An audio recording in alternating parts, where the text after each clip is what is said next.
जी हाँ, नमस्कार बच्चों, स्वागत है आप सभी का आपके अपने YouTube channel Sarvodaya online classes में। जैसे कि आज आप सभी के सारे ऑप्शनल पेपर जैसे हिस्ट्री, ज्योग्राफी, इकोनॉमिक्स का एग्जाम है, तो उसी क्रम में हम आप सभी के लिए आज इकोनॉमिक्स का मास्टर वीडियो ला चुके हैं। इससे पहले आप सभी के लिए मैंने एक और मास्टर वीडियो लाया, तो उसमें आपके पूरा फर्स्ट बुक कंप्लीट करवाए थे। अभी हम चलने वाले हैं आपका इकोनॉमिक्स का सेकेंड बुक। तो चलिए शुरू करते हैं। ध्यान रहे, ये आपका एक मास्टर वीडियो है, तो इसे आप स्किप न करके पूरा देखने का प्रयास करें। चलिए देखते हैं। पहला आपका चैप्टर यहाँ पर है, स्वतंत्रता से पूर्व संध्या पर भारतीय अर्थव्यवस्था।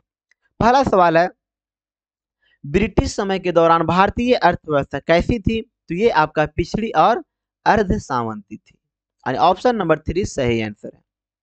मेरा अगला सवाल है, इसमें कौन सा नगद फसल है? तो इसमें आपका जैसे कपास एक नगद फसल है, यहाँ आंसर में आपका कपास हो जाएगा। मेरा अगला सवाल है, किस वर्ष को महाविभाजन का वर्ष कहते हैं? तो 1921 को महाविभाजन के वर्ष कहते हैं, क्योंकि इसके पहले जो है और इसके बाद और जनसंख्या में बहुत बड़ा परिवर्तन देखने को मिलता है। और 1921 एक ऐसा काल था जिस समय जनसंख्या में वृद्धि नहीं होती, बल्कि उस समय जनसंख्या में ऋणात्मक वृद्धि होती है और जनसंख्या कम पड़ जाती है। इसीलिए इसे हम लोग महाविभाजन का वर्ष भी कहते हैं। मेरा अगला सवाल है, बैंकिंग क्षेत्र अर्थव्यवस्था के क्षेत्र में सम्मिलित होता है, इसे हम लोग तृतीय क्षेत्र में शामिल करते हैं। मेरा अगला सवाल है, कृषि क्रियाएं किस क्षेत्र से संबंधित है? तो कृषि आपका संबंधित है प्राथमिक क्रियाकलाप से या प्राथमिक क्षेत्र से। आगे सवाल है, ब्रिटिश काल में भारत की प्रथम जनगणना कब संपन्न हुई थी? ये हुई थी आपका 1881 में। और ध्यान दिया जाए, अगर बात किया जाए जनगणना का प्रयास कब किया गया था? तो प्रयास अब किया गया था आपका 1972 में। में आगे सवाल है, ब्रिटिश औपनिवेशिक शासन के अंतर्गत समस्त पूर्वी भारत में किस प्रकार की अवस्था थी? तो पूर्वी भारत की बात की जिसमें आपका बंगाल आता है, तो यहाँ पर आपका था जमींदारी व्यवस्था। अगला सवाल है, स्वतंत्रता के पश्चात भारत में किस आर्थिक प्रणाली को अपनाया गया? इसमें आपका जो है मिश्रित प्रणाली को अपनाया गया था। आगे सवाल है, देश की स्वाधीनता के समय कृषि की स्थिति थी आपकी बहुत पिछड़ी स्थिति थी, बहुत पिछड़ी स्थिति थी। आगे सवाल है, भारत में प्रथम आधिकारिक जनगणना कब हुई थी? ध्यान रहे, ये आपका जो है सो हुई थी 1881 में। अगर जो है सो आपका पूछे स्वतंत्रता के बाद ये आपकी होती है 1951 में। और एक 1951 में जो है वो इंडिपेंडेंस डे के बाद यानी स्वतंत्रता के बाद भारत की पहली जनगणना होती है। आगे सवाल है, परंपरागत तकनीक में सबसे महत्वपूर्ण आगत क्या था? ये आपका था श्रम। आगे भारतीय अर्थव्यवस्था है, तो भारतीय अर्थव्यवस्था बात किया जाए वर्तमान में, ये आपकी खुली हुई अर्थव्यवस्था है। आगे है, स्वतंत्रता प्राप्ति के समय भारतीय अर्थव्यवस्था की मुख्य विशेषताएं क्या थी? तो यह अर्ध सामंती थी, गतिहीन थी और अर्ध विकसित थी, यानी ऑप्शन नंबर डी आपका सही आंसर है। आगे है, निर्माण क्षेत्र अर्थव्यवस्था है, ये आपका जो है सो द्वितीय क्षेत्र का अर्थव्यवस्था है। आगे सवाल है, 1947-48 में व्यापार संतुलन था, ये आपका था 14 करोड़ का। कितना का? 14 करोड़ का। अगला सवाल है, अंग्रेजों ने भारत में आकर किस अर्थव्यवस्था को जन्म दिया? ये आपका जो है सो अर्ध सामंती अर्थव्यवस्था को जन्म देते हैं। आगे सवाल है, स्वतंत्रता प्राप्ति के समय भारत की साक्षरता दर थी तो 17%। और अगर बात किया जाए औपनिवेशिक काल में, तो औपनिवेशिक काल में ये जो है सो औपनिवेशिक काल में यह आपका 17% से कम थी। आगे है, भारत को स्वतंत्रता मिली, सिंपल सवाल है 15 अगस्त 1947 को। आगे है, वर्ष 1951 में कुल श्रम शक्ति का कृषि पर निर्भरता थी तो 72%। आगे है, देश की स्वाधीनता के समय कृषकों का शोषण किया जा रहा था तो जमींदारों के द्वारा। किनके द्वारा? जमींदारों के द्वारा। आगे सवाल है, भारत में रेलवे का प्रारंभ हुआ था तो 1853 में। और इसी समय जो है भारत की पहली रेल जो है वो चलती है मुंबई से ठाणे के बीच में, मुंबई से ठाणे के बीच ये दूरी मात्र है 21 मील, याद रखिएगा। आगे है स्वेज नहर परिवहन के लिए खोला गया, ये खोला गया आपका 1869 में, और ये जो है आपका मिस्र देश में स्थित है। कहाँ पर? मिस्र में। और यह जो स्वेज नहर है वो फ्रांस की सहायता से बनाया गया था, फ्रांस की सहायता से बनाया गया था। आगे सवाल है, स्वतंत्रता से पूर्व किसका निर्यात नहीं किया जाता था? तो इंजीनियरिंग वस्तु का निर्यात नहीं किया जाता था। आगे है, ब्रिटिश काल में भारत के राष्ट्रीय आय की गणना का पहला प्रयास किसने किया था? तो दादा भाई नौरोजी ने। मेरा अगला सवाल है, ब्रिटिश भारत में कपड़ा उद्योग केंद्रित था? तो यह अहमदाबाद में। चलिए ठीक है, ये थे आपके चैप्टर नंबर 1 के महत्वपूर्ण सवाल। आज चैप्टर नंबर 2 में, जिसका नाम है भारतीय अर्थव्यवस्था 1950 से 1990 तक, देखते हैं। पहला सवाल है, 11वीं पंचवर्षीय योजना की क्रियान्वयन अवधि क्या है? ये आपकी थी 2007 से 2012। अब ध्यान रहे, जो भारत की अंतिम पंचवर्षीय योजना थी, अंतिम पंचवर्षीय योजना, वो आपका 12 से 17 थी, ठीक है। और ये आपका जो है 12वीं पंचवर्षीय योजना थी। कौन सी? 12वीं पंचवर्षीय योजना। इसके बाद इसे जो है सो बंद कर दिया गया। आगे है, पीसी महालनोबिस का औद्योगिक विकास मॉडल किस योजना में अपनाया गया था? तो द्वितीय पंचवर्षीय योजना में। और प्रथम में जो है सो ये आपका था हैराड और डोमर मॉडल, हैराड और डोमर मॉडल को अपनाया गया था।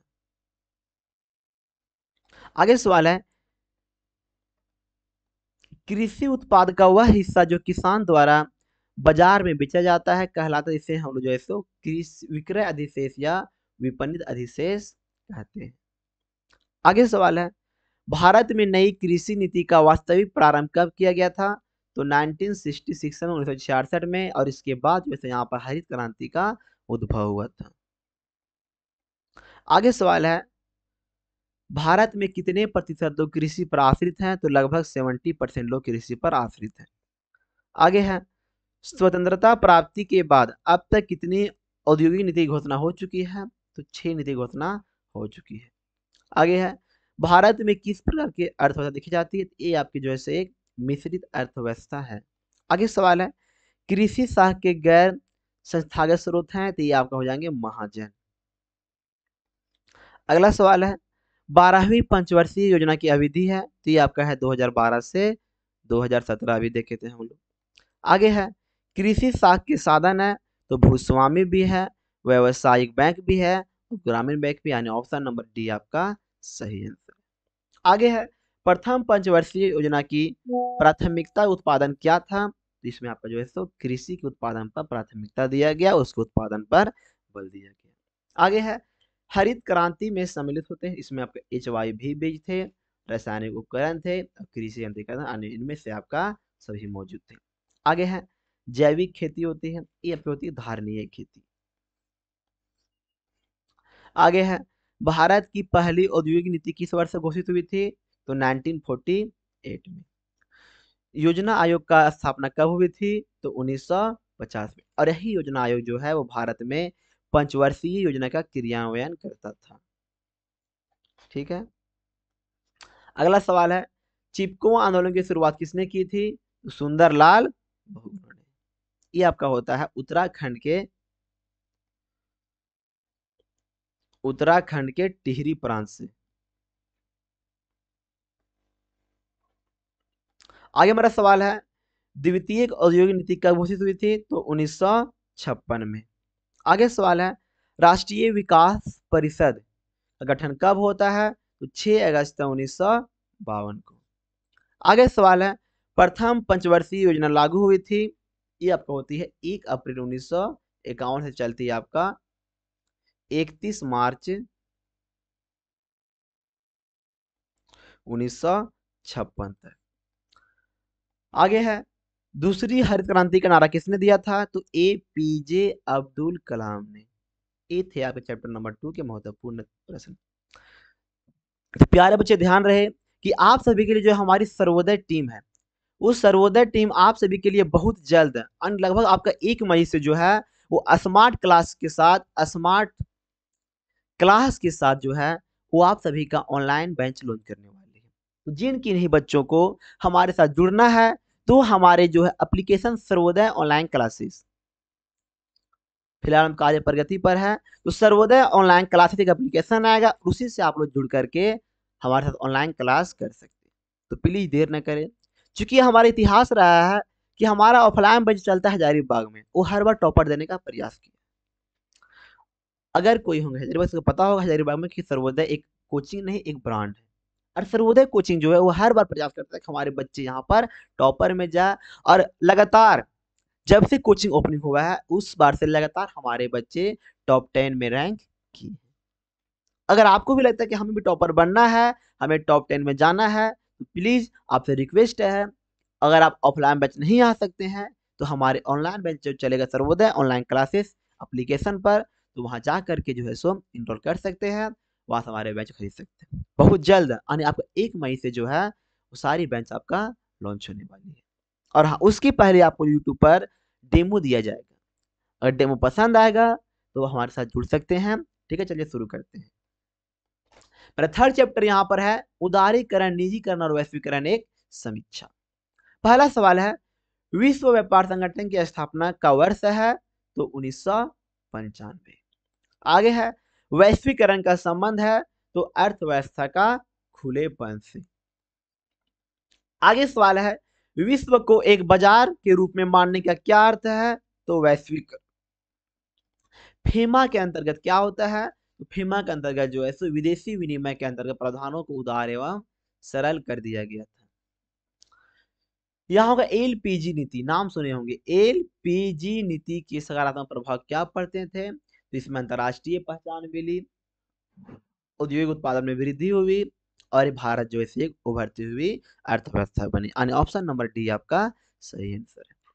आगे है विश्व बैंक को किस नाम से जाना जाता है, जिसे हम बोलते हैं IBRD, international bank for restructure and development. यानी बोलेंगे अंतरराष्ट्रीय पुनः विकास एवं संरचना bank, international bank for restructure एवं डेवलपमेंट, इसी को जानते हैं हम लोग वर्ल्ड बैंक के नाम से भी। आगे है सरकार द्वारा सार्वजनिक क्षेत्र में समता हिस्सा का निजी क्षेत्र के हाथों बेचना कहलाते, इसे बोलते हैं हम लोग विनिवेश। मान के चलो कोई एक गाड़ी है, गाड़ी में 100% अधिकार सरकार का था। किसका था, सरकार का, लेकिन सरकार ने इस गाड़ी का 50% हिस्सा किसी को बेच दिया, तो उसे बोलते हैं विनिवेश। आगे है WTO किसका पूर्ण रूप है, तो WTO को बोलते हैं वर्ल्ड ट्रेड ऑर्गेनाइजेशन, यानी कि विश्व व्यापार संगठन। इसकी स्थापना होती है 1995। इसका मुख्यालय है जिनेवा में, जो आपको स्विट्जरलैंड में है, इसको याद रखना है, जिनेवा स्विट्जरलैंड में है। आगे देखते हैं, आगे है भारत में आर्थिक सुधारों का प्रारंभ कब किया गया था, तो 1991 यानी 1991 में। आगे सवाल है भारत के आर्थिक सुधारों के अंतर्गत एलपीजी का पूर्ण रूप बताइए। इसका होता है उदारीकरण, निजीकरण और वैश्वीकरण। आगे है उदारीकरण के प्रतिकूल प्रभाव क्या है, इसे कृषि संकट हो गया, लघु उद्योगों पर प्रतिकूल प्रभाव पड़ा, और आय में असमानता देखने को मिली। यानी ऑप्शन नंबर डी आपका सही आंसर है। आगे है विदेशी व्यापार को बढ़ाने के लिए निम्न में से कौन से उपाय करने चाहिए, तो यहाँ पर जो है हमको सारे उपाय करने चाहिए। आगे है भारतीय रुपये का अवमूल्यन कब किया गया था, जुलाई 1991 में। आगे है नई आर्थिक नीति यानी एलपीजी नीति 1991 का और क्या कहते हैं, जिसे हम लोग जैसे यू टर्न नीति भी कहते हैं, एस टर्न नहीं होगा, यू टर्न नीति भी कहते हैं। आगे है सरकार द्वारा लगाए गए प्रत्यक्ष या भौतिक नियंत्रणों से अर्थव्यवस्था को मुक्त करना जाना जाता है, इसे बोलते हैं हम लोग उदारीकरण। आगे है अवमूल्यन का क्या अर्थ होता है, तो अवमूल्यन का अर्थ होता है विदेशी मुद्राओं के संदर्भ में एक देश की आधिकारिक मुद्रा को कम करना। सिंपल एग्जांपल दो कि मान के चलो पहले आपका मुद्रा का वैल्यू था 10 रुपया बराबर $1, अब इसको जान के क्या करते हैं हम लोग कि बाबू तू $1 दो तो हम देंगे 20 रुपये। तो यहाँ पर जानबूझ के अपना मुद्रा का वैल्यू को हम लोग डॉलर के मुकाबले कम कर दिए, इसी को बोलते हैं अवमूल्यन। आगे है नई आर्थिक नीति में किन्हें सम्मिलित किया गया है, तो उदारीकरण, निजीकरण, वैश्वीकरण, सभी को। आगे सवाल है कौन सा नई आर्थिक नीति का घटक नहीं है, तो ये तीनों है आपका आयात प्रतिशत का घटक नहीं है। आगे है वर्तमान में आवश्यक लाइसेंसिंग वाले उद्योग की संख्या कितने हैं, तो आपका 6 है। रिजर्व बैंक ऑफ इंडिया के गवर्नर कौन है, तो शक्तिकांत दास। मेरे प्यारे बच्चों, ये थे आपके सारे महत्वपूर्ण प्रश्न। आई होप कि आपका एग्जाम अच्छा जाएगा। मिलेंगे नेक्स्ट वीडियो में, तब तक के लिए धन्यवाद। और हाँ, आप सभी के लिए एग्जाम के बाद हम इसी चैनल पर आंसर की लेकर के आएंगे, तो आंसर के में बने बने रहना है और देखना मिला है कितना हम सही किए कितना गलत किए। सो ठीक है, मिलेंगे नेक्स्ट वीडियो में, तब तक के लिए धन्यवाद। अगर वीडियो अच्छा लगा होगा तो वीडियो को लाइक कीजिए और चैनल को सब्सक्राइब जरूर कीजिए, क्योंकि आज अगर सब्सक्राइब करते हैं आप तो आपको आज से क्लास 12 तक आपकी सारी तैयारी इसी यूट्यूब चैनल पर करवाई जाएगी। ठीक है, तब तक के लिए धन्यवाद। Thank you.